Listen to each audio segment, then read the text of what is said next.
बिस्मिल्लाहिर्रहमानिर्रहीम। अस्सलाम वालेकुम। 9th क्लास बेटे उर्दू की बुक खोलें जी। तो हम पढ़ रहे हैं हैदर अली आतिश की गज़ल। इसका आज हम आखिरी शेर पढ़ेंगे। आखिरी शेर है, ज़न खदा से आतिश मोहब्बत रही, कुएं में मुझे दिल डुबोया क्या। ज़न खदा से आतिश मोहब्बत रही, कुएं में मुझे दिल डुबोया क्या। ज़न खदा क्या होता है? ठोड़ी में पड़ने वाला घड़ा।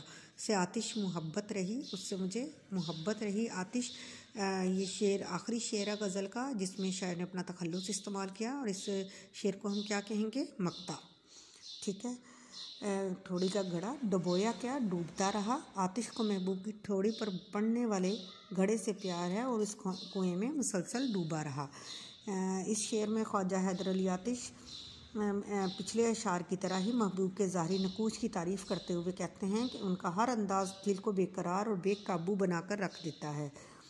वह जिस अंदाज़ के साथ सामने आए सहर अंगेज़ है, यानी जादू कर देने वाला है। महबूब के दिलकश और दिल फरेब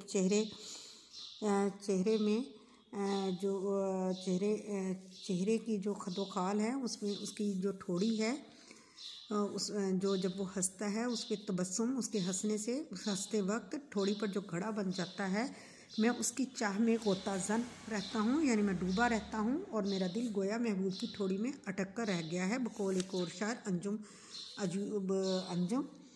दिल हुआ इस पर यूँ फ़िदा अंजुम, जैसे कमबख्त मेरा था ही नहीं। यानी दिल ही उस पर ऐसे फ़िदा हो गया कि जैसे ये दिल मेरा ना हो। तशरीह तलब शेर में आतिश ने महबूब की ठोड़ी पर बनने वाले घड़े को कुएं से तशबीह दी है।